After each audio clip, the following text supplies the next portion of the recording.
Let us all welcome our beloved Mayor, Isko Moreno Dumagoso.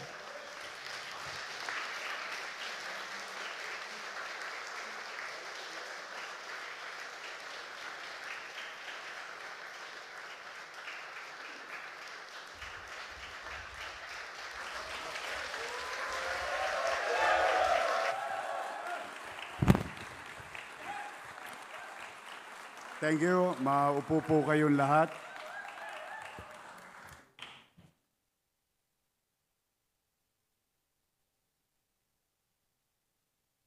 Maraming salamat sa ating magaling at pinaniniwalaan kong magiging magaling na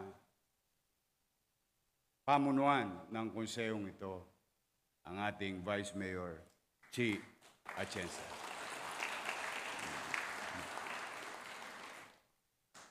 Sa ating minamahal and the only mayor who were elected 3 consecutive times in the history of the City of Manila, Mayor Lito Atienza.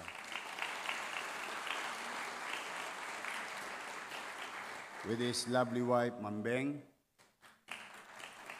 and the family, and of course,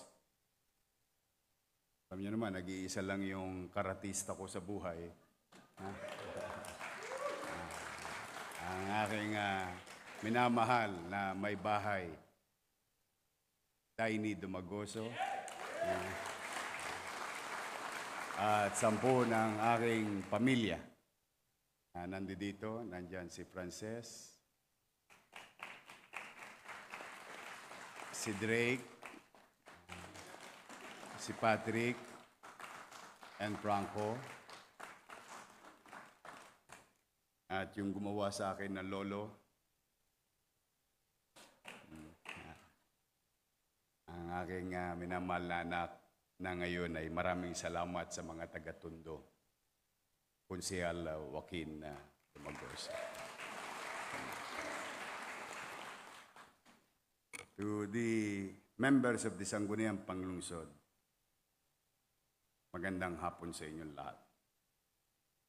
Sa ating mga minamahal na panauhin, ang mga nakasama kong naglingkod, katulad ng nasabi kanina at nabanggit ng ating Vice Mayor, si Chi Atienza, kasama kong napuyat, nagkasakit, nagsakripisyo noong panahon ng pandemya na narito. At siyempre, I hope later on tonight, we can pray for the soul, mga kaluluwa ng ating mga kasamang lingkod bayan na nasawi noong panahon ng pandemya sa pagtupad ng kanilang tungkulin. Sa ating mamamayan sa lungsod ng Maynila na nanonood sa kanya-kanyang tahanan, sa Maynila man o sa iba't dako ng bansa at sa buong mundo, at mga mamamayan nating taga-lungsod ng Maynila na nandiyan dyan sa Bulwagang Rodriguez at Bulwagang Bayan, at ang ating mga kapwa-empleyado na maaari witnessing our memorable event for today. Muli sa inyong lahat, magandang hapon po. We won this race by resounding margin. Sa inyong lahat, maraming salamat po.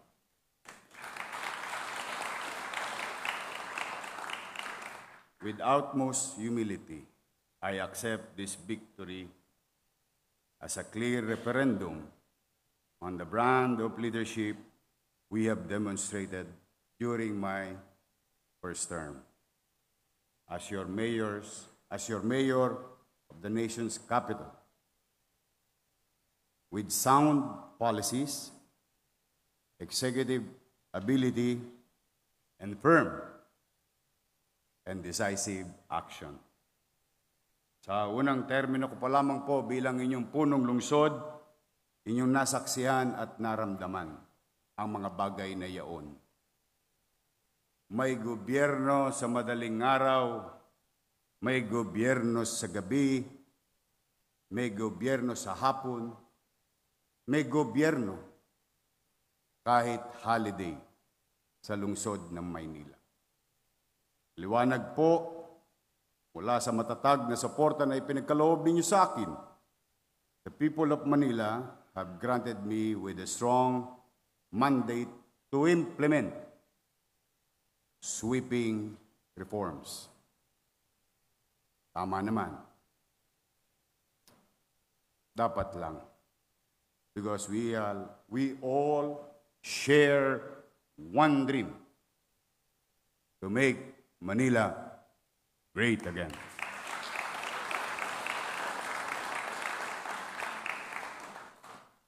Why do we believe that we can make Manila great again?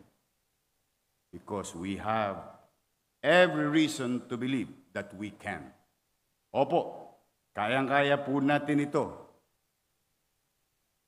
Alam ko po yun.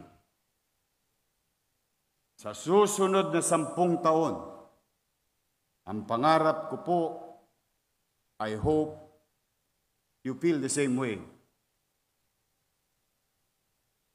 ay napakasimpleng Maynila lamang. Isang lungsod na ginagamit ang lahat ng buong lakas at galing nito upang magkaroon ng kaayusan, kalinisan, may katahimikan, kapayapaan, at produktibo't masigla ang bawat mamamayan. Higit sa lahat, may kapanatagan sa pamumuhay sa lungsod ng Maynila at gobyernong laging masasandalan ng mamamayan.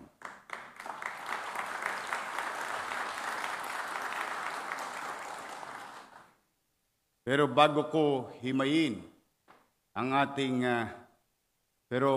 bago ko po yan, nais kong himayin ang ating 10 vital signs or statistics. Nakakaiba kumpara sa anumang syudad sa buong bansa. 1. We are the nation's capital, the seat of power. The so-called mayor of the country holds office and exercises power here in our beloved city. We are the nation's premier talent farm. Nowhere else will you find a university belt as densely packed with institutions of higher learning as ours. We are the gateway to global trade. Most of the nation's imports and exports pass through the 2 seaports of Manila. We are the wellness center of the country.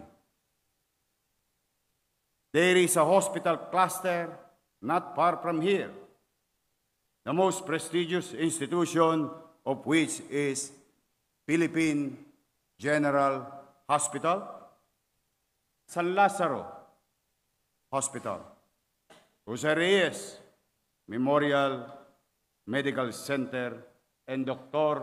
Jose Pabella Memorial Hospital. The first options for the penniless and the last resort for the hopeless. We are the only LGU or local government unit in the entire country who's running 6 local government-owned public hospital at magiging 7 na. Katulad ng naipangako ko sa mga taga-Baseco, ngayong taon na ito, bubuksan natin ang pinangalanang Kurin na ospital President Corazon C. Aquino General Hospital in Baseco. We are the cultural hub. Manila is hip. The scene of vibrant art movements. The gastronomical paradise, from the street cuisine to culinary stars. We are the city of faith, as you have witnessed today during the opening of your ceremony. From Quiapo Church to Golden Mosque, from century-old chapels to vibrant prayer halls. At dito rin sa lungsod ng Maynila, ang panganay na lokal ng Iglesia ni Cristo na simulan sa Santa Ana Hospital na ngayon ay nasa buong mundo na. Dito matatagpuan ang kauna-unahan, makasaysayang itinatag na bahay-sambahan ng Iglesia ni Cristo. And we're very proud of it because now, for a short period of time, patuloy silang nangangalaga sa ating mga kapatid sa buong mundo, hindi na lamang dito sa ating bansa. Manila is indeed the tapestry of beliefs. Pangpito, we are the Mega Manila's food pantry. In the likes of Divisoria is one giant commissary at night. We are the keeper, the nation's memory. Intramuros is the rampart of our glorious past. Luneta is ground made hallowed by our martyrs. Our museums are the vessels of our rich heritage. We are also the shopping mecca in the Philippines. From Binondo, Quiapo, Divisoria, Triangle is probably the world's biggest bargain heaven. We abound in human capital.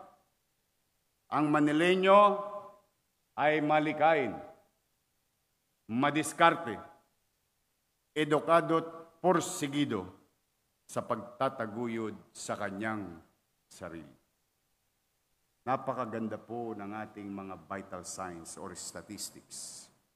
Let us capitalize on this. These are the strengths to attract visitors and investors.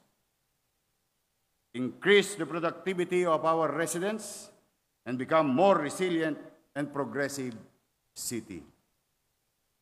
As like in the old days, especially noong panahon nila Mayor Lito Atienza nung kabataan niya, sinabi, where Manila goes, the country follows. If I may borrow that statement from somebody else. But Mayor Lito Atienza and I believe na yun talaga. Ang muka ng Maynila ay muka ng bansa.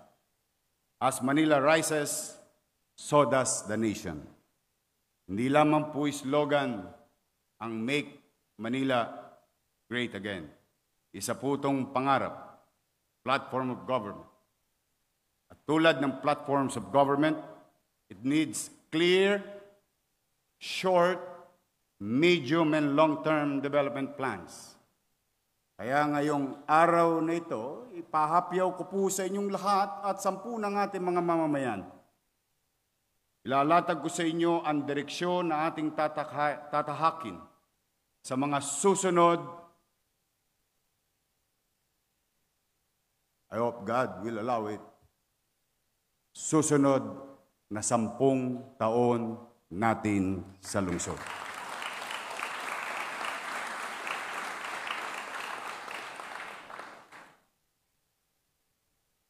Ngunit, saan ba magsisimula ang planong ito? Where do we begin? We begin at the most visible, most tangible, most felt level of government. We begin in the streets. Magsisimula tayo sa lansangan. Tulad po ng Google Maps. The view becomes clearer when viewed at street level. So first, we fix the basics. The street level of action, and I call this street smart governance.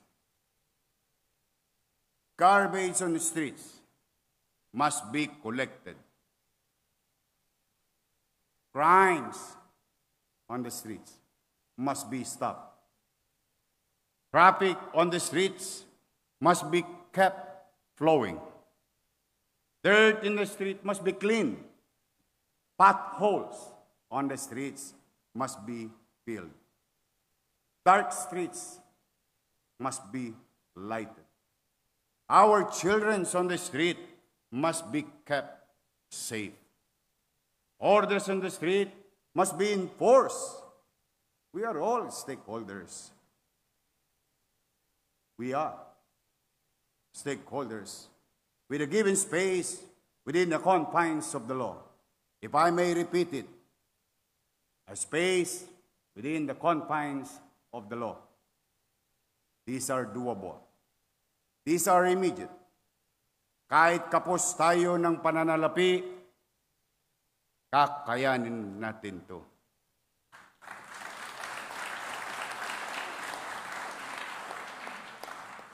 Pero, mind you, hindi lang po lansangan ang dapat nating linisin. Hindi lang ang bumalik na kadugyutan sa kalsada ang ating tutugunan. Lilinisin din natin ang City Hall.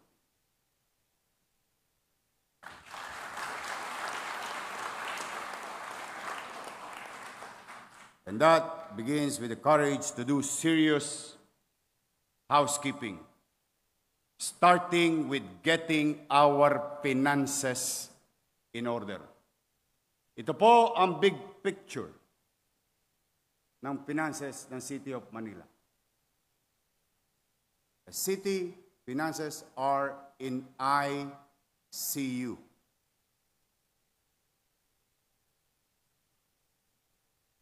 Our real property taxes collection or tax collection system is a mess. The same goes for permits and licenses. Lalong-lalo na yung zoning board na yan. It appears that City Hall has more leaks than the Titanic. Kung inyo pong matatandaan, at ipaalala ko sa inyo, bagay na kayo'y naging bahagi din ito nung panahong kayo'y pinamumunuan ko ng nakaraang termino. Philippine Chamber of Commerce and Industry gave recognition to our effort bilang most business-friendly city noong taong 2001.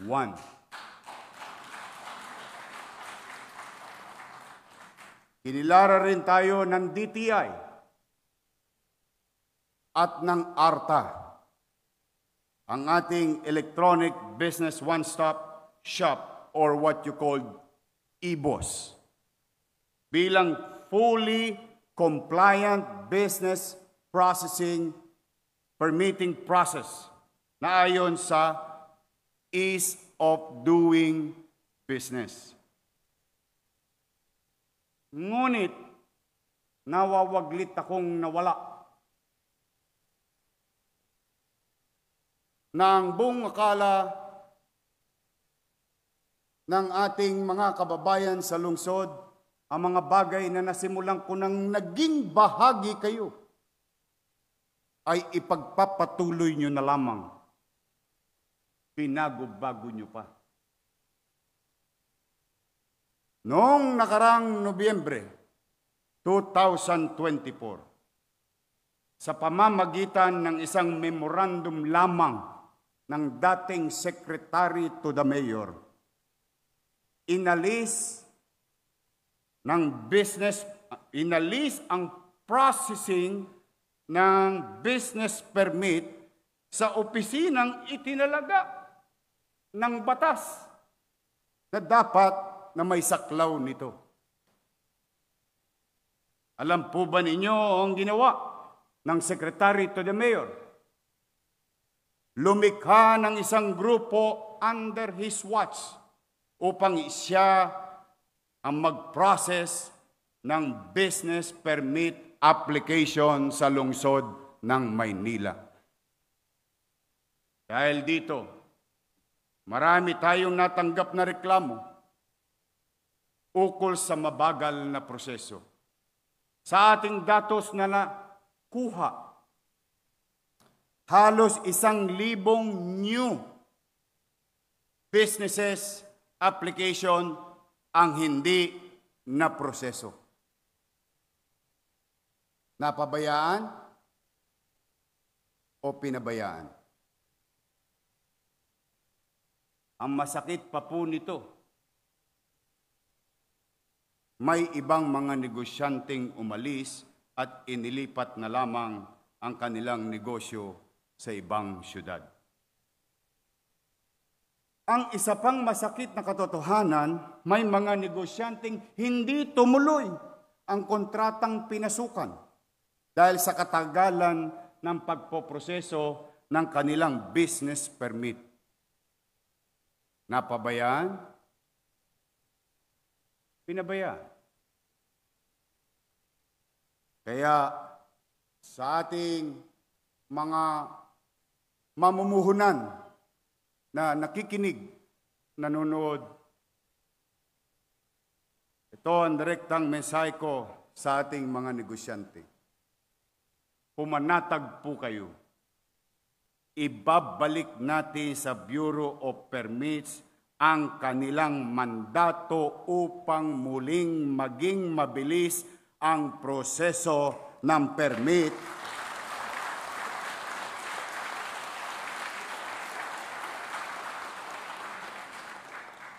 Saan ka ba naman nakakita?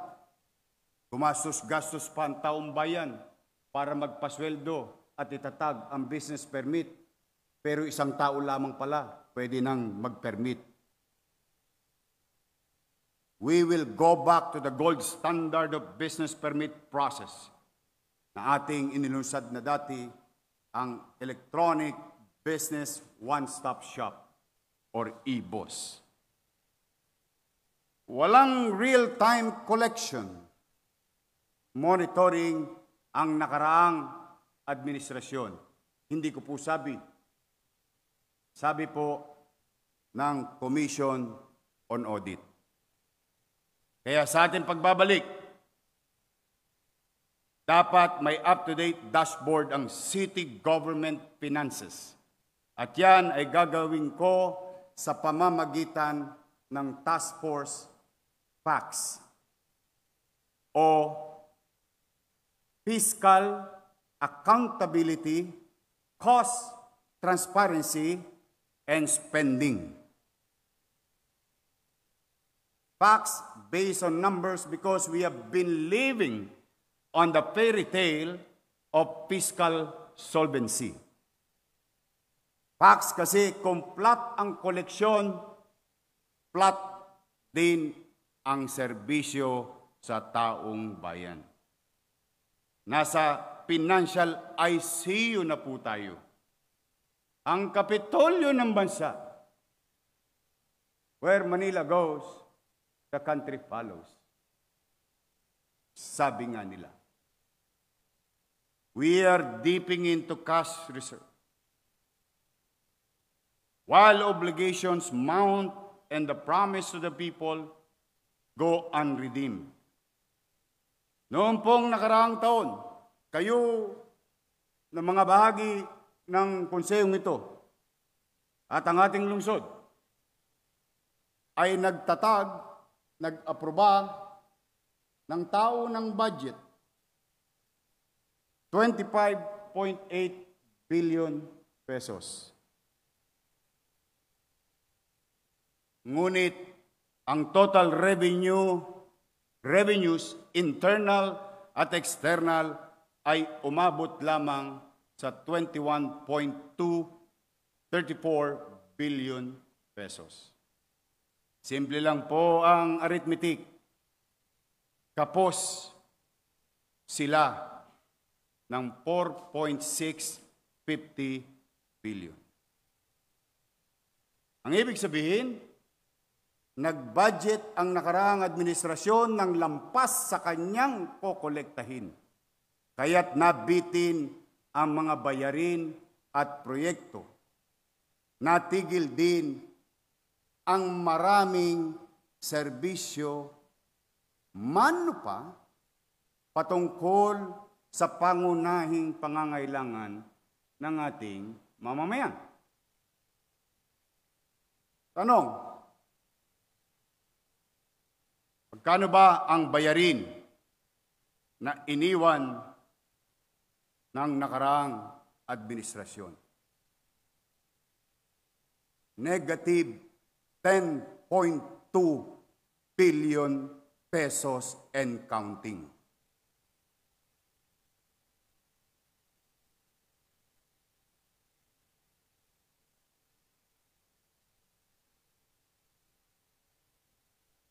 I hope some of you will realize what you have done, allowing such problem.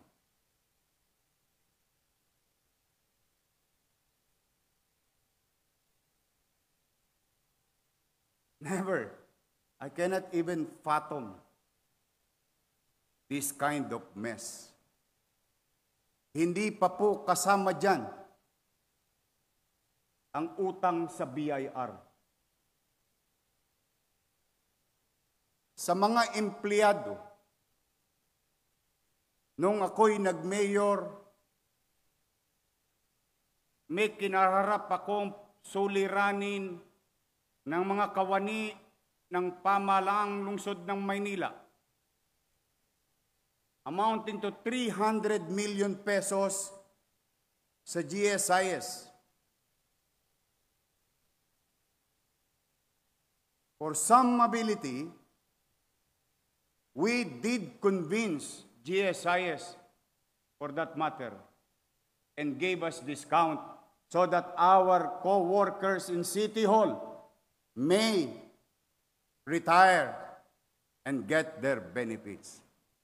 Sa mga City Hall employees, good luck sa inyo. Hindi ko pa sinama ang bagong utang, almost 200 million sa GSIS. At ang pinakamasakit dito, hindi po ito pera ni Lito Atienza, ni Vice Chief, o pera ko. Hindi po ito pera ng taong bayan. Pera po itong pinagtrabahuan na ng mga empleyado ng pamahalaan. Ipadadala nyo na lang, hindi nyo pa pinadala, hindi ko malaman kung saan ninyo dinala. And to give you a visual of what is 10.2 sa aking mga minamahal na senior citizen, ayan po ang utang sa inyo ng lungsod ng Maynila. Social amelioration para sa senior for second quarter, 589 million pesos. Subsidy to PLM, 55 million pesos and growing. Because what you're seeing there is the first quarter obligation. Aid to Manila Police District, 26 million. Doc Almiron, Doktora Irma Alfonso, kung bakit lumalapit ng madalas ang mga tao sa atin na walang gamot sa health center, walang gamot sa ospital. ni Hiringgilya, halos hindi na magamit o magamit ng tao dahil wala. Sapagkat ang bayarin natin sa gamot alone is more than 2 billion pesos. Hindi pa na kontento. Hindi na nagbayad ng gamot. Hindi pa nagbayad ng equipment. Amounting to 995 million pesos. Pati janitor, sinuba ninyo. Security guard, sinuba ninyo. Kayo lamang ba marunong kumain ng kanin? 431 million pesos. At ang hindi ko maarok,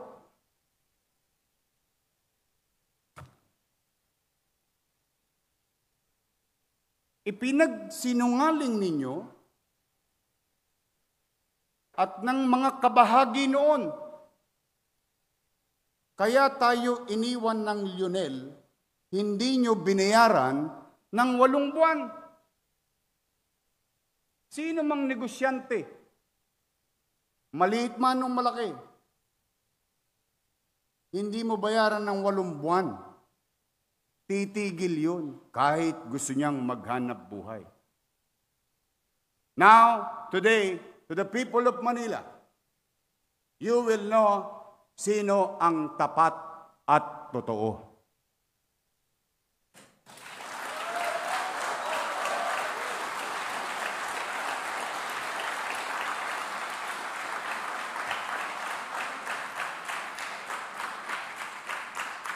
$561 million. Ipinagsinungaling nyo din na sinabi nyo iniwan. Hindi po. Andyan ang dokumento.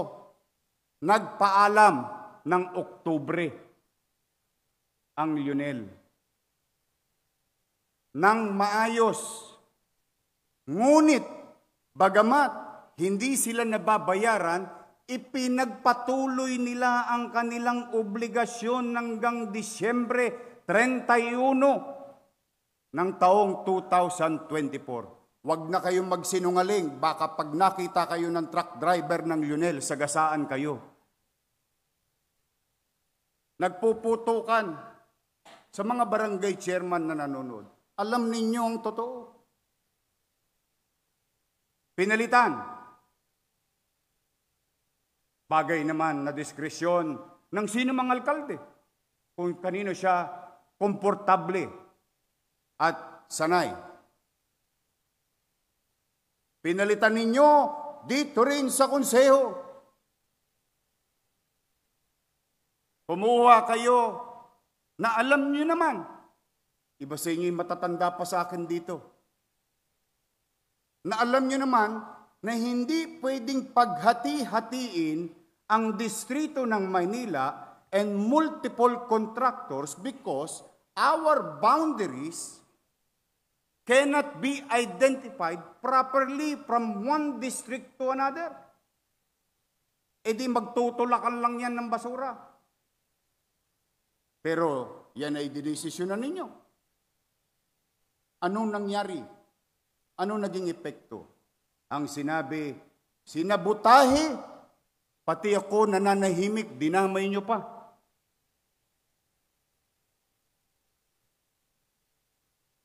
Sinabutahe. O sige, total, politika naman ito. Nanahimik ako. Wala kayong narinig sa akin. Bakit? Naniniwala naman akong matalino ang mga batang Maynila. Dahil alam nilang totoong hinakot ang basura hanggang sa dulo ng walang hanggan. Ngunit, pinalitan ninyo. Naniwala kayo sa iilang tao. Ano ang kinahinatnanan o saan ngayon ang lungsod ng Maynila? Kahapon, Maybe by this time, you know it already, that I have received a letter from 2 companies that you have approved, na hindi na rin nila kaya. Ang alin? Maghakot ng basura? Hindi.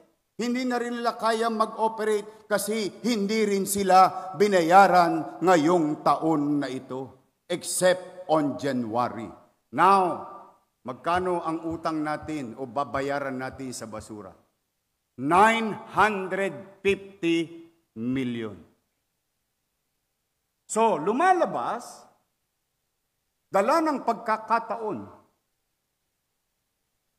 ipinagpatunay ng sitwasyon kung sino ang tapat at totoo. Other goods, supplies and materials amounting to 2 billion 900 million. Infrastructure projects. You know what's ironic? And I'm going to discuss this. Forgive me, Madam Vice Mayor. Gusto ko lang malaan ng mga halal ng bayan na kapwa natin, Madam Vice Mayor. Alam nyo ba halos lahat ng infrastructure project? You tell me, what kind of infrastructure projects that you see or you saw? You know why? This 2.2 billion, Mayor Lito Atienza, this 2.2 billion, most of it, repairs.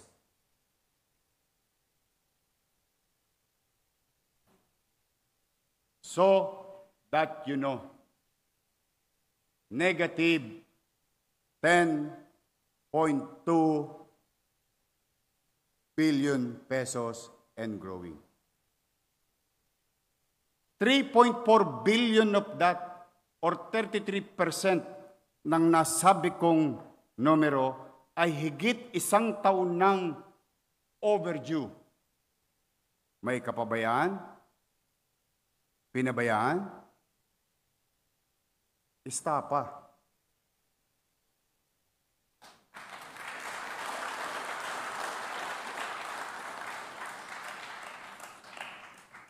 Pasensya na kayo. Tamaan ang dapat tamaan. Ang umaray, guilty. Dahil itong susunod ko, marami akong kilala rito na kasapakat. But as a matter of respect to the institution, I'll deal with you later. Dagdag pa rito ang bayarin na dulot na pinalaking bilang ng job orders. Madalit salita, mas kabisado ng mga konsyel to, J.O. Pinalobo ninyo ang pensyon ng mga minamahal kong lolo't lola. Dinoble ninyo. Kailan? Sa kasagsagan ng kampanya.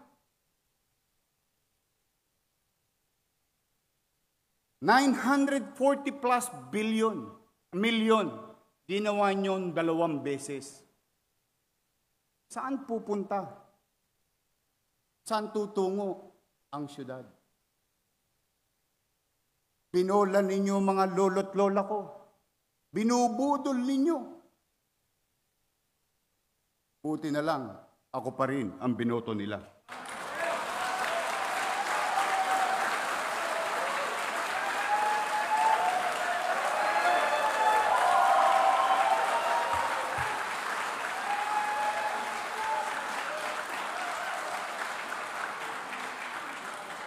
Sa aking mga minamahal na lolo't lola, mga nanay, tatay, buong kababaang loob po.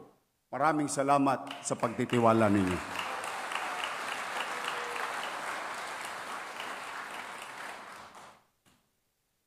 Baka naman, dahil ako'y may hawak ng mikropono, self-serving statement lang ang gagawin ko dito. Hindi po. Ako ang magiging tapat at totoo.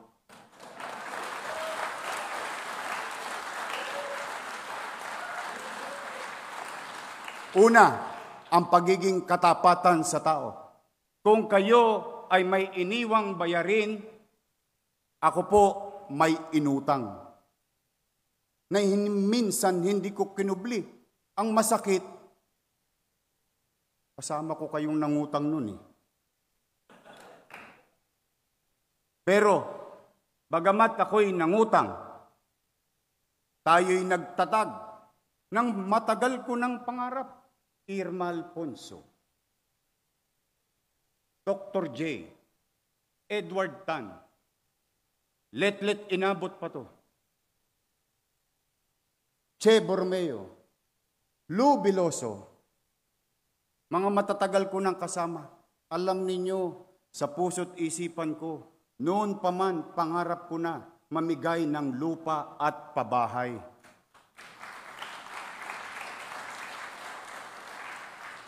Bakit? Squatter ako eh. Alam ko ang pakiramdam ng isang tao ni hindi niya alam kung pag-uwi niya ay yung bahay niya nakatirik pa. Kaya minabuti ko, pati sa pagsasabatas bilang konsihal, pati sa pagsasabatas bilang presiding officer like Vice Mayor Chia Chensa, at nung ako'y naging punong o ekutibo, lahat ng pinangarap ko, ipinatayo ko, tinupad ko. Sa utang nang galing yun. Sinabi ko nga sa taong bayan sa kasagsagan ng pandemya, ultimo relo ng City Hall, ipatatas ako kitang bunting makaraos lang tayo.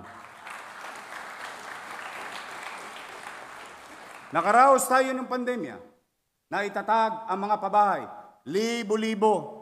Iba nga sa inyo, nangaagaw pa sa ngayon ng pabahay para sa tao. Tandaan nyo to, hanggat ako nandito, mga konsihal, mga bahagi ng department head na nakikisapakat, I will review all those beneficiary. And yesterday, I heard something very bad. At 30 na, mayor na ako, may tumitira pa ng 12,50,000 para ma-award lang sa isang benepisyaryo ang pabahay ng lungsod na ginawa natin. Wala na nga kayong ginawa. Ipinamimigay nyo pa sa may pera. Yan idinisenyo para sa walang masisilungan. Hindi, dahil staff ni Congressman. Para kayong laging nasa kusina. Nakalimutan nyo na ba? Your purpose. The day that you decided to join public service, not service to yourselves. Alam nyo, malapit sa akin yun. Yung pabinababoy ninyo. Kung sino man sila, panagutin ko sila. And today, I directed Secretary Letlet Sarkal to halt the award, to investigate those mga gifted child.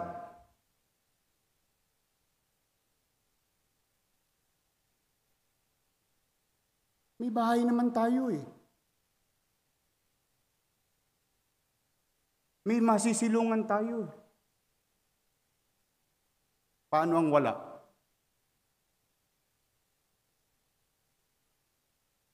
At tandaan din natin,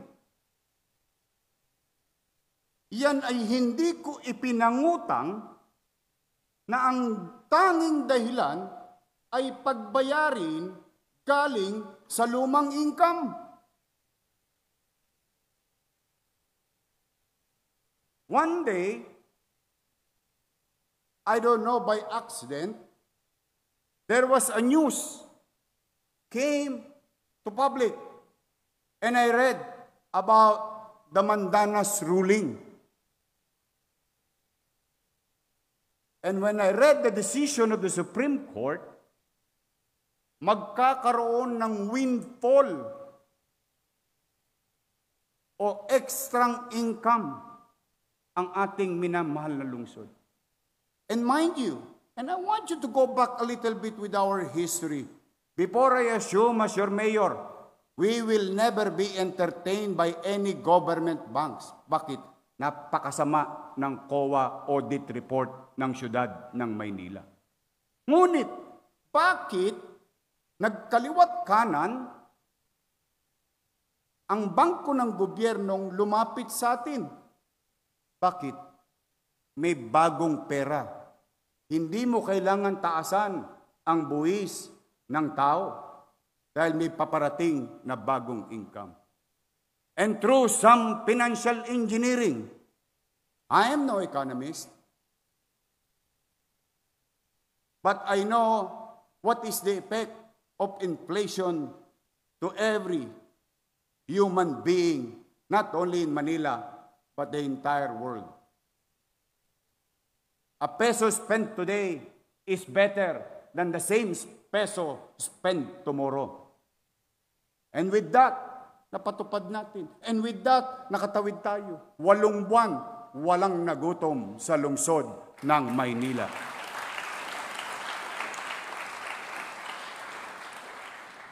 Pangalawa, aaminin ko rin sa inyo. Deficit, binanggit ko kanina, may deficit din sa panahon ko. Hindi ko pwedeng ikubli. Sabi ko nga sa inyo, yan ang tapat at totoo. During my time, we've experienced 13% and 19% at the height of pandemic. Partida pa, pandemic pa. Bakit ganoon? Ibig sabihin, may tiwala ang mamamayan. Bagamat hirap sila, nagsipagbayad sila ng obligasyon sa ating minamahal na lungsod. O kayo, wala na kayong pandemya. And your deficit is amounting to 36 to 39%. What kind of fiscal management is that? And again, I am no economist.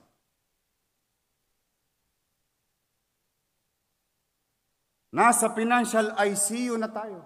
And I ask the audience, especially yung mga nasa ibabaw, if there is seatbelt there, please fasten your seatbelt.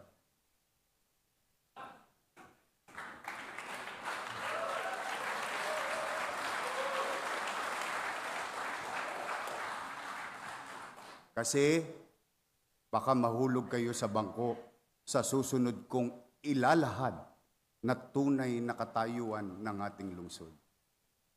Nasa financial ICU ng City Hall sa panahon nila, kung makapag-cash advance pa, ay wagas at walang pakundangan. Election-related work but thinly masked as public service costs. Cash advances by the special disbursement officers ballooning to 3.8 billion pesos. Cash advance.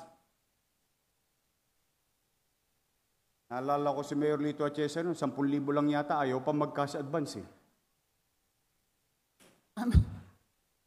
Let's call a spade a spade. Madalit salita, wala nang ang kita, puro bali pa, kaya nagkabali-bali ang buto ng kaban ng bayan. The total supplier payables increased to 7.4 billion. Alam niyo po, 1.8 billion plus o piso nito ay 2 taon nang binayaran. May kapabayaan? Pinabayaan? O istapa? Mula January, mind you, I'm trying to be very specific that all of you here later on will be guided properly. Mula January hanggang May 2025. Sa gitna ng kampanya, 21 na opisyal at empleyado ng City Hall nag-cash advance ng 2.1 billion pesos. January, Enero, Pebrero, Marso, Abril, Mayo, 5 buwan. Ano ang panahon na ito? Panahon ng ginamit sa kasama program, job order o JO at iba pang election-related services. Kumapit pa kayo. In just one day, they authorize one person to draw 3 checks in one day. Kaya siguro may bolt sa opisina ko. Isang tao lang. Isang araw lang. May 9, 3 days before election, pinag-cash advance ng 132 million pesos. Ayan po siya. Pogi.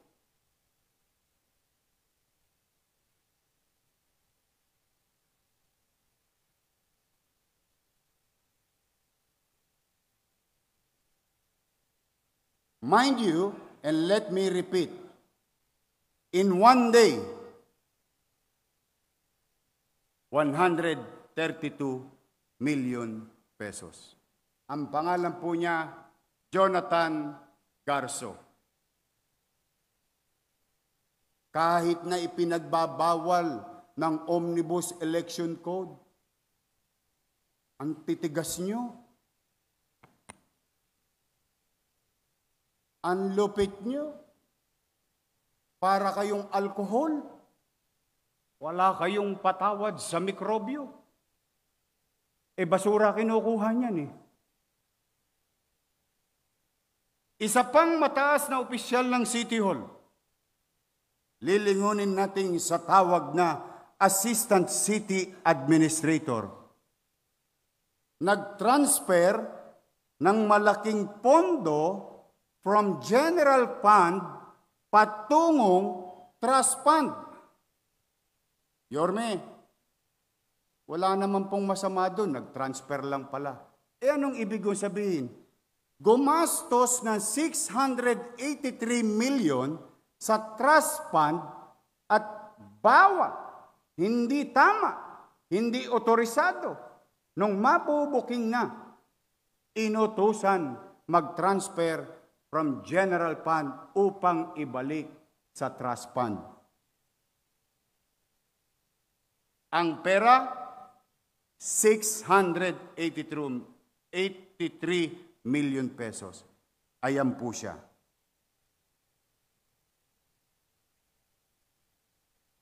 Joy Dawis Asuncion. Anong buwan? January to March. Nang walang authority. Ibig sabihin, winawaldas natin yung trust fund and the basic concept of trust fund. That fund has dedicated or merong takdang gamit. Nagalaw. Kung saan ginalaw sa mga manonood, pumanatag kayo. Aalamin po namin yun.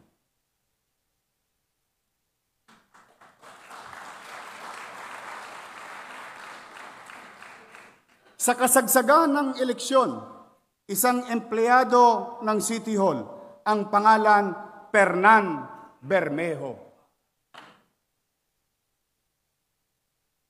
Nag-cash advance ng 641 million pesos, Councilor Jong Isip.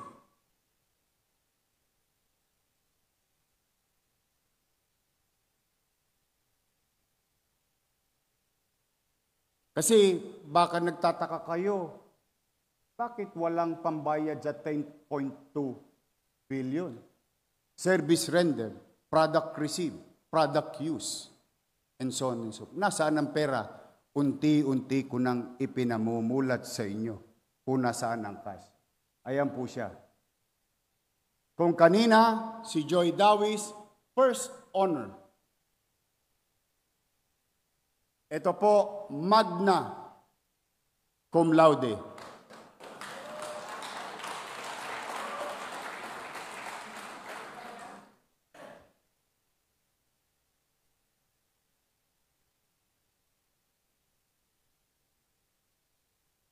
Ang susunod, ang summa cum laude.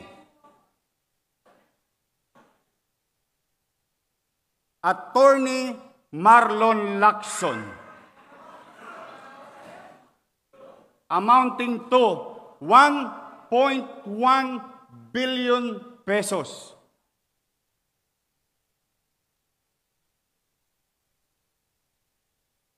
Sila ba'y may krimen na ginawa? Hindi ko po alam. Ano bang ginawa nila sa pera? Hindi ko pa po alam. Pero sigurado ako, one way or another, malalaman ko rin may nakinabang dito sa sesyon na ito.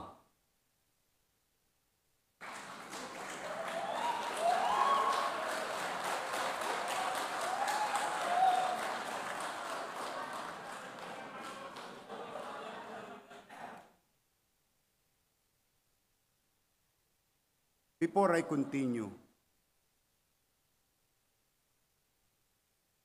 on a personal note, anong ginawa nyo naman sa Maynila?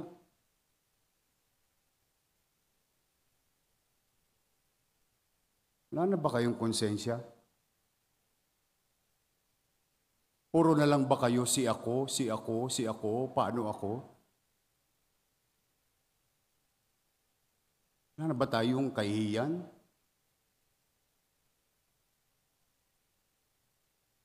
Nawala na ba sa atin yung pagmamalasakit sa kapwa? Puro kayo J.O. J.O. Tingnan nyo nangyari sa syudad.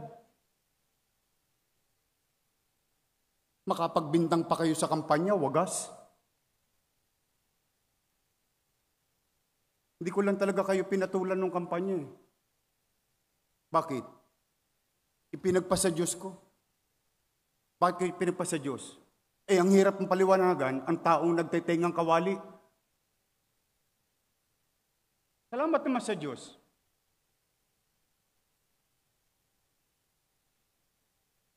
Awang-awa ko. Totoo lang. Magtatatlong linggo na ako hindi mapagkakatulog. Paano babangon muli ang Maynila? Sa 10 bilyon ang utang natin, ang pondo natin, 20 bilyon. At the rate we're going, our PS services amounting to 60% of what? Of 20 billion? That's 14 billion. And you still have about 6 billion. And you have a bayarin at 10 billion. How can we operate? How can you... Madam Vice Mayor, makisuyo lang po. Bawal na po sana sa inyo ang Zoom session. Hindi na po pwede pasum-sum na lang ang konsehal habang nasa Boracay nagsesesyon.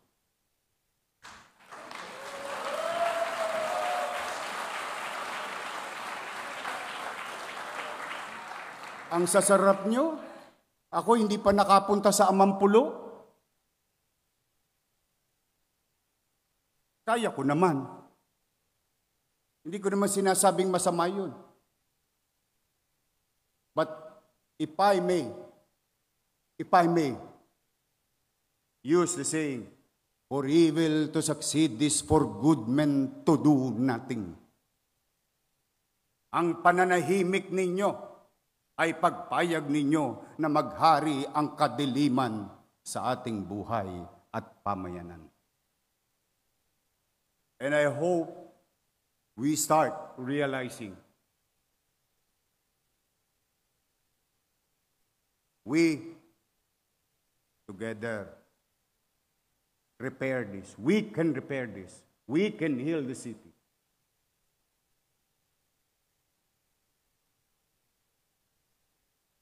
And if I may continue, pasensya na kayo. Ito na yata ang pinakamahabang maririnig ninyo na inaugural session. But, again, pumanatag kayo. Wala akong sinisisi.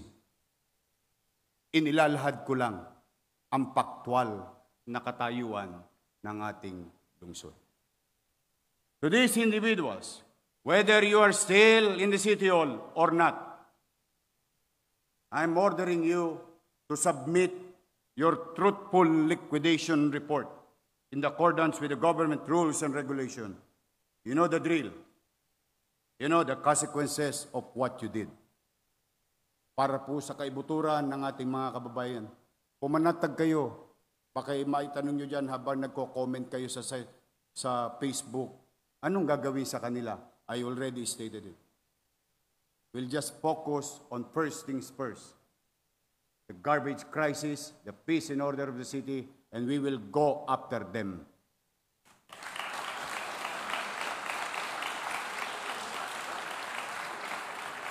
Isa pang symptoms na nasa ICU ng City Finances ay ang MTPB. Bago sa aking administrasyon na sinundan ko, the average income, yearly income of MTPB is 53.6 million pesos. Noong panahon ko, sa pamumuno ko, itinalaga ko si Direktor Dennis Biyahe at naging yearly income ng MTPB is 131 million pesos on average.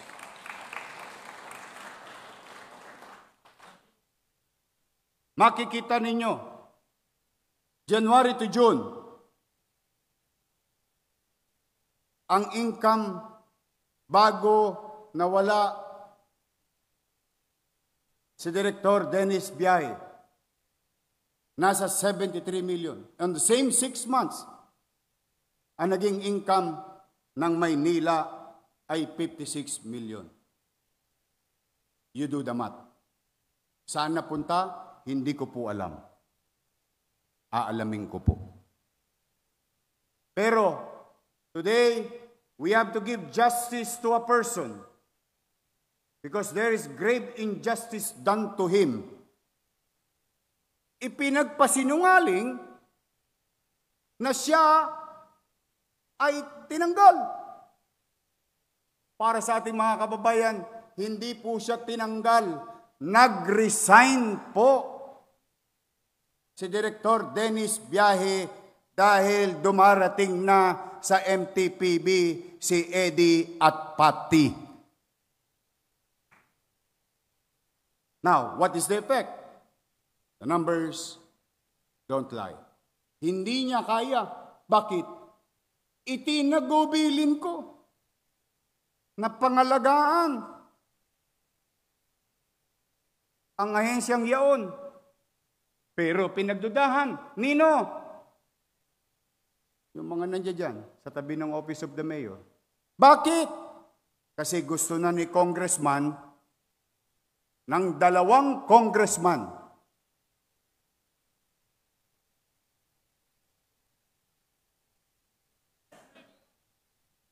nakopoin ang parking sa syudad. At yung kanilang mga kasapakat na barangay chairman, humanda na kayo. Dala ko na ang latigo sa mga barangay chairman na yan. Saan ka nakakita? For the first time in history, not even Lito Atienza, not even Lim, not even Erap, not even Lopez, not even Bagaching, not even in the lifetime of all mayors in the city of Manila, na pinayagang makialam ang congressman sa mga lokal na pagpapatakbo ng pamahalaan. Ano naging resulta? Na warde-warde ang ating syudad.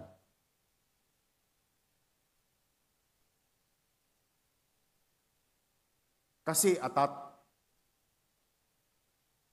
saan? Maalala ko nga, may nagsabi doon, gusto ko maging bilyonaryo.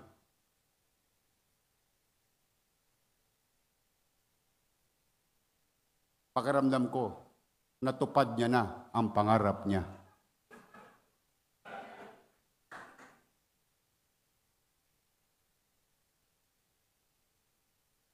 Pero kayo, na mga konsehal, kung sino man, J.O. lang kayo.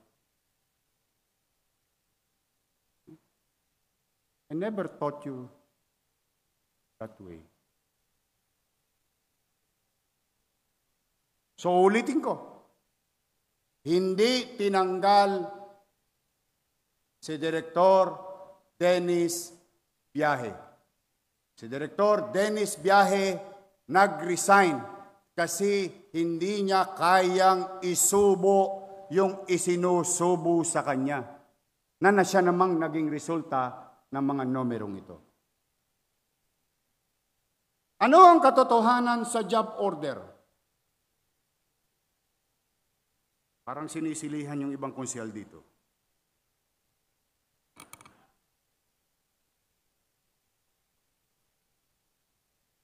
Naging supersize ang job order.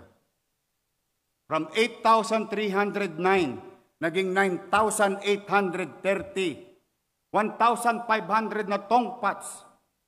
At ang kinuha pa, pinakamahal na J.O.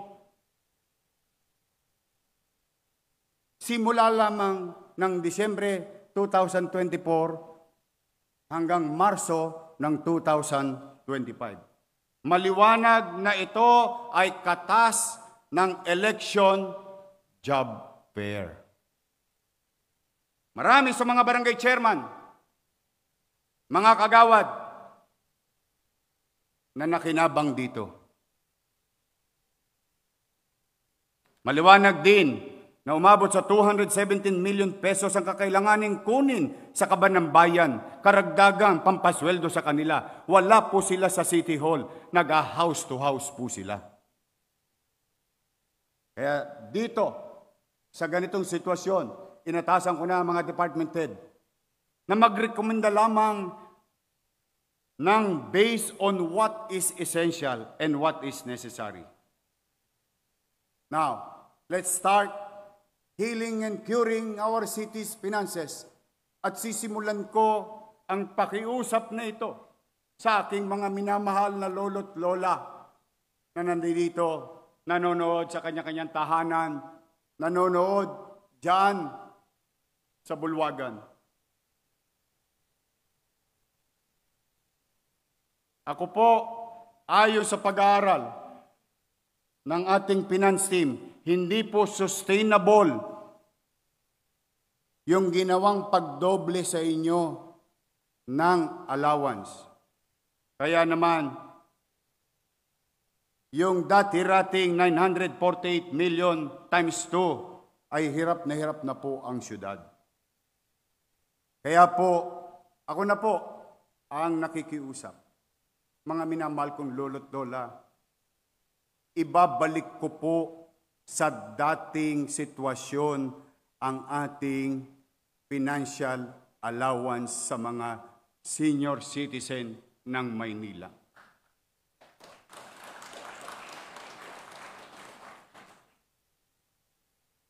Ngunit, ibabalik ko din yung tinanggal nila na mga senior citizen na hindi botante. Yung senior citizen, saan ka nakakita allowance na po forfeit? Ang sabi daw, forfeited. Sa mga minamahal kong lolo't lola, pumanatag kayo. Ibabalik ko, botante hindi, makuha hindi. Maglulubi-lubi ulit tayo sa lungsod ng Maynila. mga lolo't lola ko. At ibabalik ko rin sa inyo ang mga tinanggal. Sabi nga ni Vice Mayor Chi, yung cake na naging cupcake.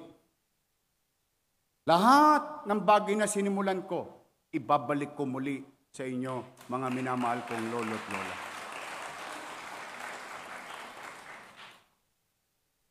Kaya, ang pangako ko naman sa bawat isa sa inyo, ulitin ko, botante o hindi, may sakit o wala, nakuha o hindi, hanggat buhay ka, may pensyon ka sa lungsod ng Maynila.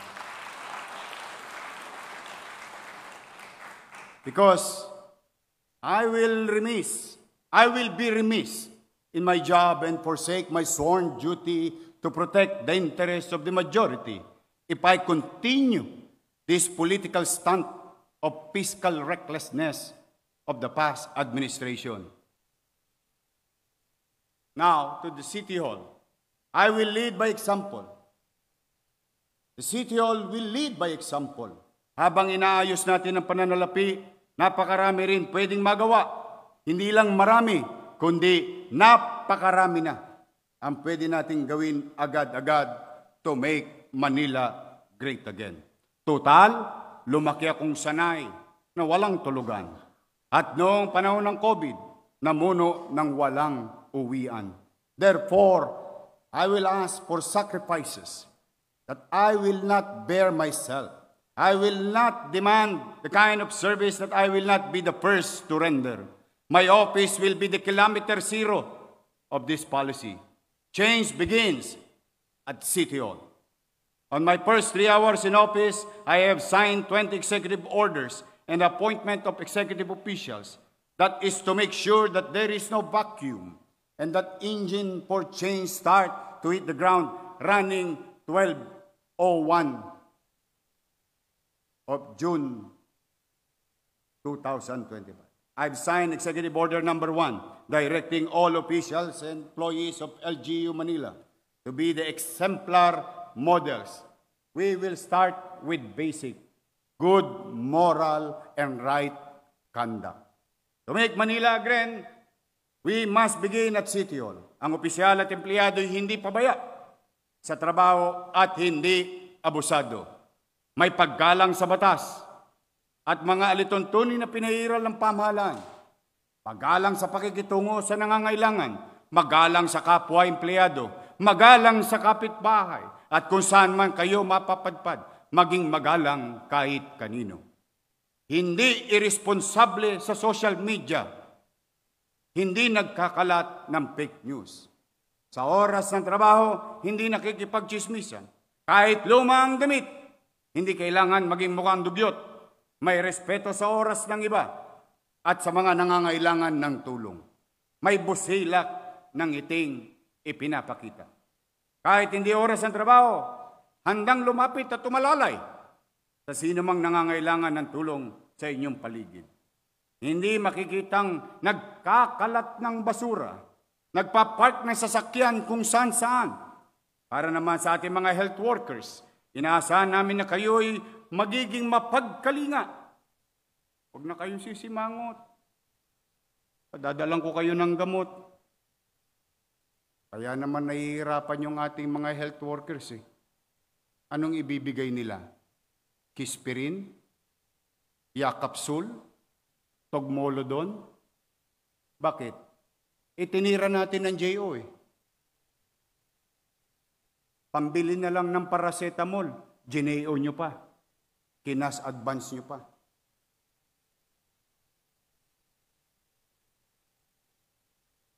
Gusto ko maging maunawain kayo, mga health workers, mga doktor and nurses. Ipakita natin sa kanila, kahit man lang sa pakikitungo, na sa panahon ng kanyang sakit ng katawan, hinagpis, hirap, yung ngiting maibigay natin, maaaring gamot na sa kanila o pag-asa na nilang makakamit na pangangailangan nila ay tutugunan ng pamahalaan. You must be the leading champions to make Manila great again. To the citizens you serve, you represent City Hall. So please act as an ambassador of goodwill for the institution you represent. Ibalik natin ang good manners and right conduct sa Kapitolyo ng Pilipinas. Nilagdaan ko rin ang Executive Order Number 2 upang istriktong ipatupad ang City Ordinance na nagtatakda ng curfew sa Maynila. Sa mga batang 17 anyos, pababa mula alas 10 ng gabi hanggang alas 4 ng madaling araw. Matulog na kayo. Sa paglilibot ko gabi-gabi, sandamakmak na mga bagitong kabataan ng palaboy-laboy sa kalsada. Yung iba, hindi patuli. Sumasabak na sa rambol. Kasama sa mga pulutong na nakikipag-away na may gamit pang patalim. Ang iba naman yung ginawang racing circuit. Ang ating kalsada. Walang helmet, walang lisensya, walang muffler. At walang takot na makapagkarirahan kay kamatayan. Nakakadistorbo po kayo sa mga pagod na natutulog sa maghapong trabaho nila. Hindi rin lingid sa inyo na marami sa kanila na wala pang eksaktong legal na taong gulang. Bumibili na ng alak, tumutungga na ng alak, ginagawang mistulang beer house ang bangketa at mga bar. Bilang na ang araw nyo, last shot nyo na yan.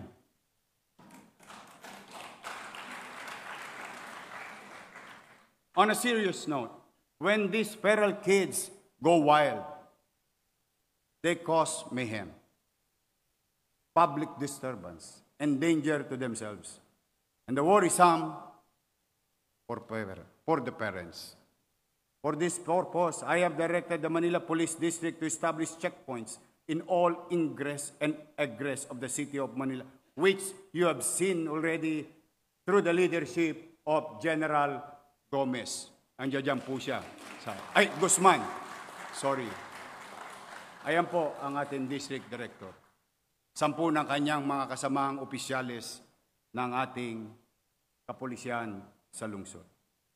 And I have directed the Manila Department of Social Welfare to establish a ready force unit to collaborate with MPD in the strict implementation of curfew hours for the city of Manila.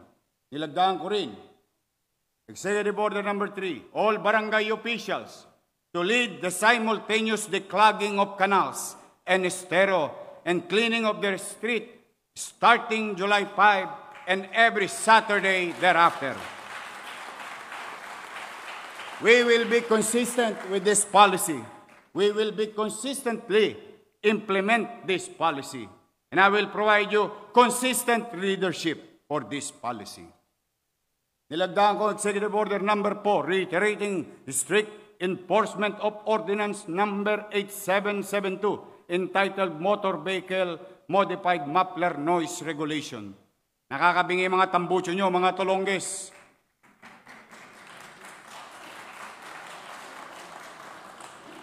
At dahil dyan, nabingi rin ang pamahalaan sa sigaw ng taong bayan, kaya ipagbabawal ko po ito.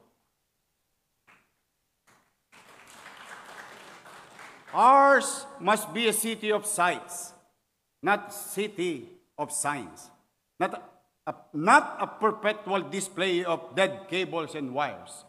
So sa mga telco, public utilities, hindi po pansit kanton ang poste ng aming lungsod. Kaya nakikiusap ako sa inyo, kayo may nanonood ngayon, sa mga patay na kawad ng kuryente at telepono, tanggalin nyo na po yan sa loob ng 6 na buwan. For this purpose, I signed Executive Order Number 5, mandating telecom, power, electrical, and or cable TV services providers and other service providers to remove wires and cables that are no longer in service and fix the so-called spaghetti wires. Consider this as a sort of your disconnection notice.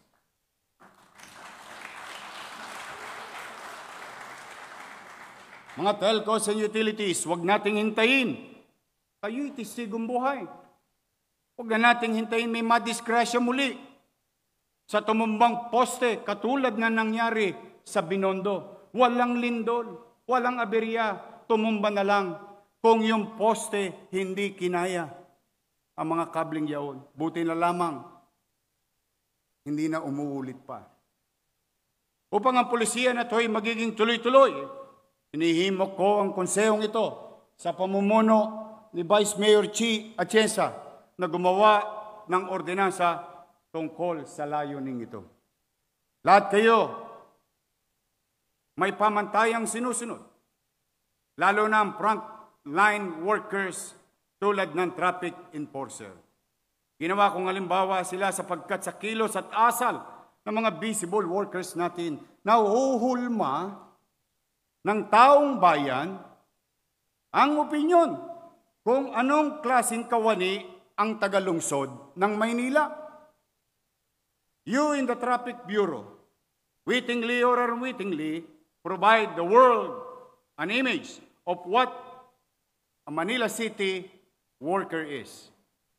Kung bulok tayo, bulok din ang tingin sa ating lahat. As such, I'm ordering an immediate revamp of the Manila Traffic Parking Bureau at pagre-repaso ay saklaw ng lahat ng personnel at prosesong sinusunod nito. Moving forward, ito ang general guidance ko. Ang focus natin ay magsaayos ng daloy ng trapiko, hindi panghuhuli.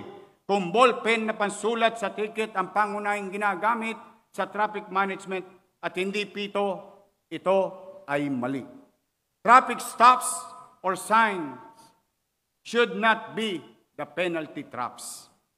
Hindi po revenue generation ng pangunahing layunin ng pagpapatupad ng batas trapiko, kundi road courtesy and safety.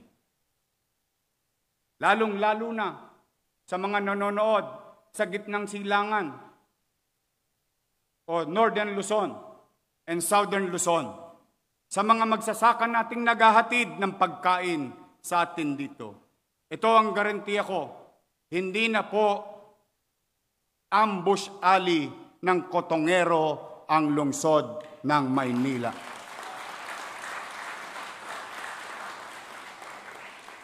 Tuloy po kayo. Para naman doon sa mga akyat truck nang bubukas ng kotse sa Arten, sa paligid ng pier o saan man sa lungsod ng Maynila. Bagong buhay na kayo. Todits na ako.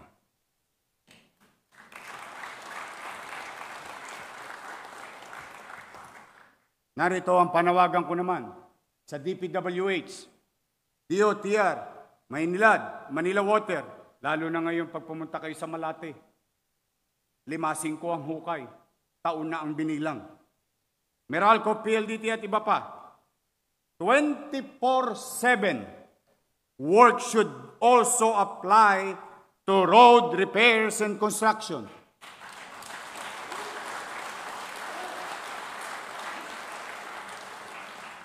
Ulitin ko, Engineer Andres, no permit will be given if they are not going to work 24 hours on a shifting mode. Why? Kung do not delay ang proyekto, bakit sa araw lang ninyo sinisimulan? Do not delay pala. Pero pagkagabi walang gumagawa. Pagka Sabado-Linggo'y nakatenga, sino na sakripisyo? Taga-lungsod ng Maynila. Kaya ito'y gentle reminder ko sa lahat that goes to everyone, to the national government, to the private sector. Bumusina naman kayo kung meron kayong gagawing kalsada o lubak-lubak o kanal na bubungkalin. Kawawa ang mga taga-lungsod ng Maynila. Pakiusap ko sa DPWH, huwag po ninyo kayong magtatayo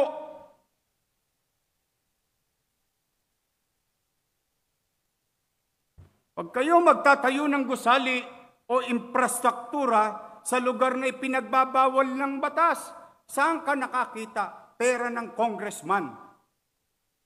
Pera ng taong bayan. Magpapatayo ng barangay hall sa bangketa. Kala ko ba tagagawa kayo ng batas?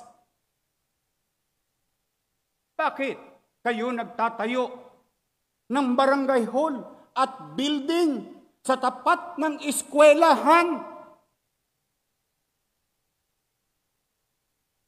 na sakripisyo ang teacher, estudyante, para lang ma-display nyo mga pangalan ninyo sa mata ng publiko na kayo'y may ginawa.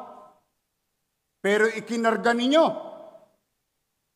sa bangketa where you know very well roads, alleys, and boulevards and avenues are beyond the commerce of men. Naglilinis kami dahil kayo'y congressman, kayo'y siga, ni walang permit, ni walang construction permit, ni walang building permit. Subukan niyong gawin yan sa harapan ko ngayon. Iohoyo ko kayong lahat.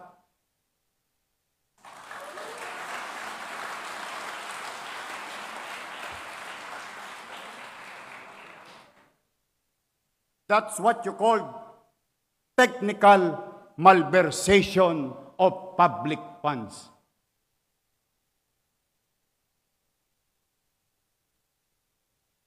Diyan sa 5th District, kalsada, gagawa nyo ng building sa gitna? Sisira na ba ulo ninyo? Noong panahon na yon, dahil takot sa inyo ang mayor, dito sa Maynila, there is a new sheriff in town.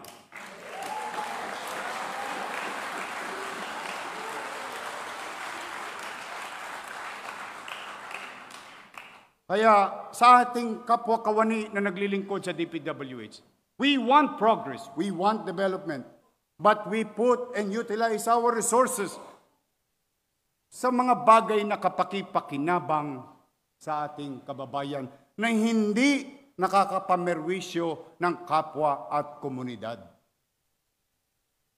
Kaya po, muli, panawagan ko yan. Ngayon, halimbawa naman, nagkasubukan tayo. Try me.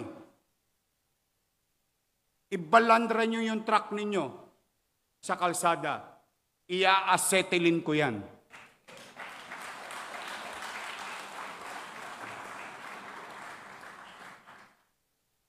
Bakit? Ang taong bayan, walang lakas ng loob lumaban sa politiko. Kaya ang hinagpis nila, sa loobin nila, parang wala ng gobyerno sa lungsod ng Maynila. Kaya, I hope we are very clear about this, Engineer Andres. No permits will be allowed without proper coordination. And, mind you, Konseho ng Maynila, bakit kayo nagpapagamit ng lupain ng lungsod ng Maynila sa congressman na wala naman kayong MOU or Memorandum of Understanding? Aren't you required to do so? Tayo ang tagabantay, taga-subasta, taga-bili, taga-gamit, taga-pangalaga ng ari-arian ng lungsod, hindi congressman. Masyado ng abusado ang mga ilang individual. Bagay, kung minsan, tama yung sinabi ng mga nakatatanda sa atin, ang langaw, pag tumuntong sa ibabaw ng kalabaw, ang pakiramdam niya, mas malaki pa siya sa langaw, sa kalabaw. Sa ating mga negosyante, welcome po kayo sa Maynila. Open governance requires confidence-building measures that will convince the businesses, big and small, will invest in the City of Manila. Para pumasok sila, latagan po natin sila ng red carpet, hindi ng red tape. Higit nating gawing mas epektibo ang IBOS, Electronic Business One-Stop Shop. Let us demonstrate through deeds, not words, through actual service, not posters on the wall, that there is indeed ease of doing business in the City of Manila. Tapos na po ang kawalangyaan at pang-aabuso ng mga empleyadong or individual sa loob ng City Planning and Zoning Department simula sa araw na ito.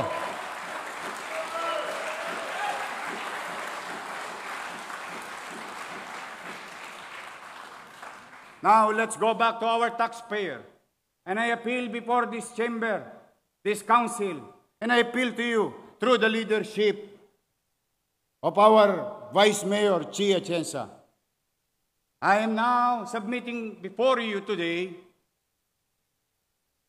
the general tax amnesty for the people of Manila.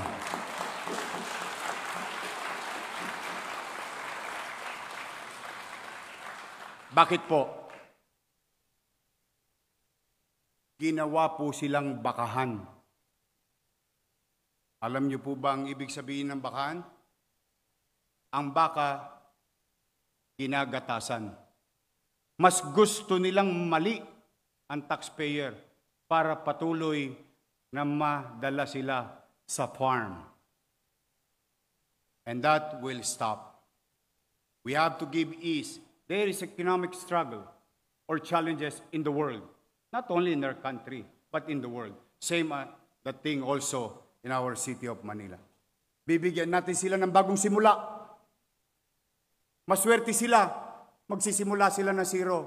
Ako, magsisimula ng negative 11 billion. Kaya, Madam Vice Mayor, I hope through your leadership, we pass this this measure to ease the experience or yung mga dinaranas ngayon ng ating mga kababayan. Tungkol naman sa basura, mahigit 2,000 metric tons ang nahakot nating basura kahapon. Hindi ko naman maintindihan sa inyo. Nandyan ang truck, nandyan ang DPS, may kontrata kayo. Ba't hindi nyo hinakot yung basura? Inuna nyo pa yung passion show. Ang sasarap ng buhay nyo. Habang kami dito, hinahakot namin ng basura, dapat yung hinakot 3 weeks ago, 2 weeks ago. Nasaan kayo? Nasa Manila Hotel, nagla-lunch. Ang sarap ng buhay ninyo. Totoo. Real talk lang tayo. Wala namang siraan dito eh. Bakit? Wala namang halalan ngayon eh. Nagdesisyon ng taong bayan eh. 2,000 metric tons nahakot natin na basura simula kahapon ng 2:00. Salamat sa Lionel. Salamat sa Lionel Waste Management. Nakalibre tayo kahapon, walang bayad. Salamat sa DPS. Salamat sa MDRRMO. Salamat sa City Engineering. Salamat sa MTPB. Bagamat ilang minuto pa lang kami nagsisimula. Because, as you all know, hindi naman kami bago sa gobyernong ito. It's like riding a bicycle.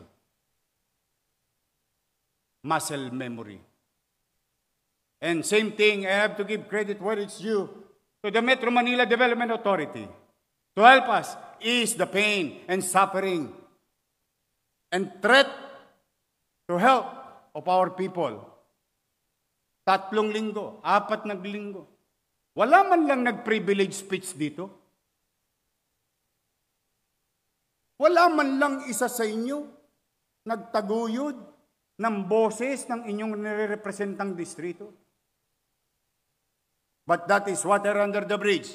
We are about to resolve it, and I hope you will help me. Help me clean the city. Face the garbage crisis. Iiwas natin sa imminent danger ang ating mga anak, ang ating mga apo, ang ating mga lolo't lola, mga taong may sakit. At maraming salamat din sa mga barangay chairman na tumugon, sa mamamayan na pinakiusapan ko, huwag muna nilang ilabas yung basura nila hanggat hindi ko nakakalawit yung tambak na Smoky Mountain sa bawat kanto at abinida. At least, sa District 1, you can honestly say, you can compare it to other district. Yung buong Arten is mukha ng Maynila. O ngayon po, wala na kayo halos makitang basura sa Arten, Lungsod, Maynila. Kaya, again, Madam Vice Mayor, dahil dito, ipinapanukala ko sa Sangguniang Panglungsod na kaagad magpulong upang ideklara ang state of public health emergency due to imminent threat to public health caused by failure to collect garbage in the city. Ito ay isang paraan upang mapagkalooban ng inyong lingkod ng emergency power upang kaagad na mahakot mga tambak-tambak, bundok-bundok na basura mula sa napakaraming kalsada. Kahapon po, libre ang Lionel. Pero hindi po araw-araw Pasko. And we have to accept the fact that we must act. In the next few months, we will launch medium-term comprehensive development strategy to make Manila great again. Here are some conceptual themes of the comprehensive development strategy. Una, Manila City Drainage Master Plan. Layunin natin solusyonan ang problema sa baha at ayusin ang water management sa buong lungsod bilang paghahanda sa hamon ng pabago-bagong klima at makabagong panahon. Pangalawa, Manila City Underground Cabling Project. Pangatlo, Cohesive Urban Environment for Public Spaces Project. Pangapat, Public Transport Improvement Plan. Panlima, Transit-Oriented Development. Panganim, Manila Smart City Initiative. Pampito, Disaster Resilient Project. Pangwalo, Preservation of Cultural Heritage and Identity of Manila Project. At ang pinakamalapit sa puso ko, we will continue to build roof. We will continue to build houses. We will continue to bring back dignity to every families in the city of Manila. The in-city vertical housing program will continue. And of course, the development of our school buildings, kabilang na sa short term ng Make Manila Great Again development strategy ay ang mga sumusunod. Construction of 15-story Pinondominium 2. Ito ay isang in-city vertical housing na magbibigay ng ligtas at abot kaya. Oo nga pala. Bago ko ipagpatuloy ito.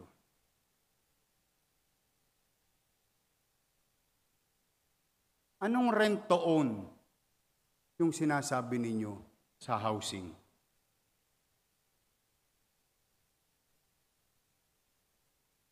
Do you really have no idea, no? The economic capacity of a family in the city of Manila? Are you blinded of something? Or you really don't have an idea ano ang kakayanan ng isang pamilyang mahirap na magbayad ng 10,000 at 14,000? Pangalawa, sige, maaaring alam nyo na. Maaaring kabisado nyo na. Anong rent-to-own? Kung di nyo pa naman binobola yung taong bayan, wala naman kayong titulo sa condominium. Paano magiging rent-to-own yun?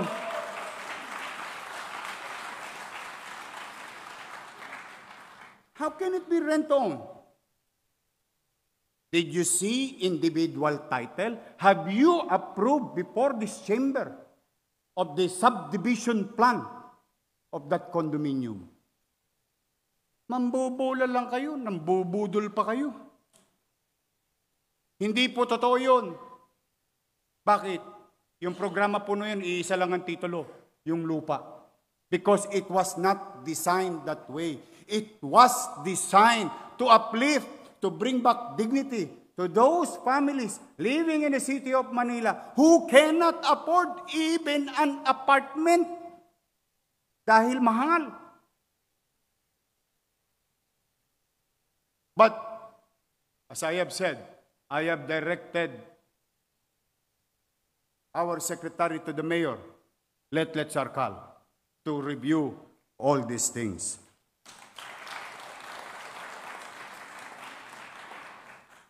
Reconstruction, and this is my dream. And I thought you will continue this because I passed this before this chamber before I left in 2022. Sa ating mga doktor, mga nurses, we produce good quality, top-notch medical practitioners in the city of Manila through PLM. And now I will pursue it. I will pursue and help me build better space, more space by building the Pamantasan Lungsod ng Maynila College of Medicine in the old building in Ospital ng Maynila. Redevelopment plan of Loton Underpass and Ermita. Aayusin natin ang mga lugar na ito upang mapabuti ang daloy ng trapiko at gawing ligtas na maayos para sa mga pedestrian. Revitalizing Plaza Azul. Tataka naman ako sa inyo. Nag-cutting ribbon kayo, nag-groundbreaking kayo, naglagay kayo ng billboard. Wala naman palang pera. Lakas yung makapambudol talaga, no? Basta maghalalan lang. O tingnan nyo, nakatiwangwang. Why? Wala pala talagang pera eh. Kaya sa mga taga-Plaza Azul, in Pandacan, gagawin po nating mas maaliwalas yan. Pampublikong espasyo sa mga aktibidad ng ating komunidad. Last, 1 classroom, 1 smart TV program. Bawat silid-ilaran sa ating lungsod, pangarap nating kabitan ng high-definition, giant screen, internet-ready TV. Huwag ko kayo manag-alala. Mura lang po ito. Baka nga makuha ko pa ito ng libre. It's easy to procure. Mura. Sa Raon nga, buy one, take one pa. Sa panahon ng bots and bikes, bakit ang gamit pa rin natin sa pagtuturo ay blackboard lamang? Yan ang tanong namin. We have developed already Manila Science High School.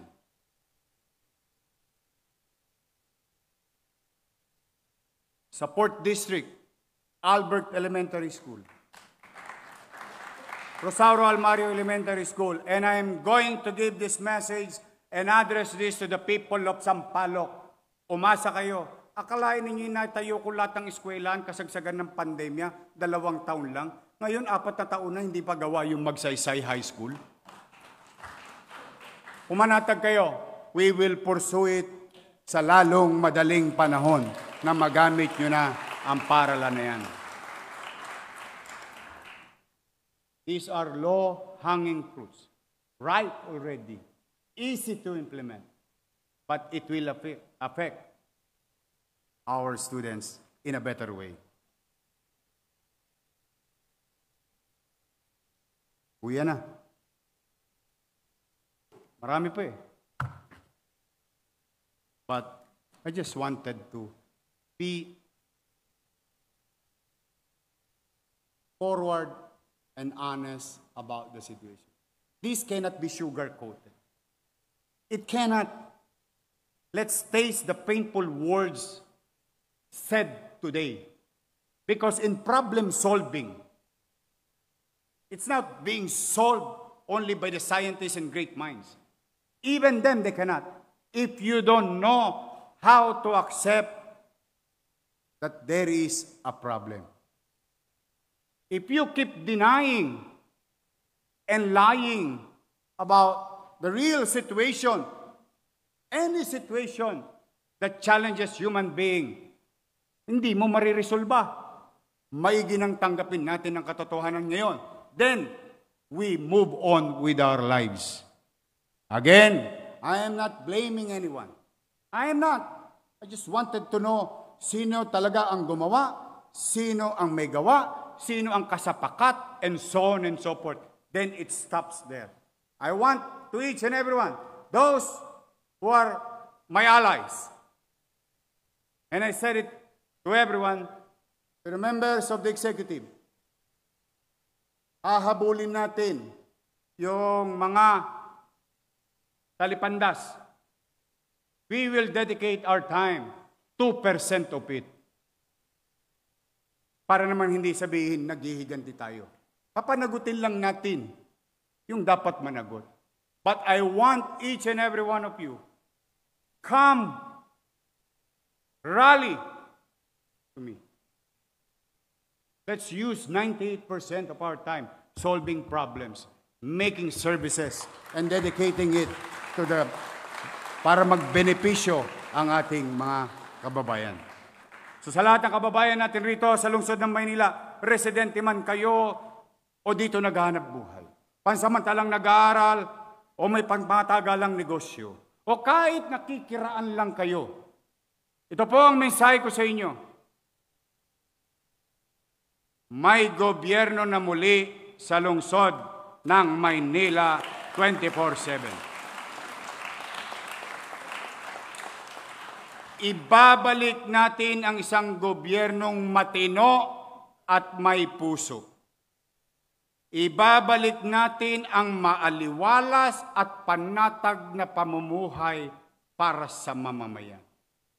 Ang hinihiling ko lang sa inyo, disiplina, kooperasyon, paggalang sa alituntunin ng lungsod, because I cannot do it alone. I need your help. Sapagkat muli nating ipararamdam sa ating mamamayan ang lideratong porsigido na ipatupad ang batas, isulong ang pagunlad ng lungsod at mamamayan nito sa ating hangaring to make Manila great again. Magandang araw. Pagpalain nawa kayo ng poong may kapal. Maraming salamat po. Manila, God first. Thank you.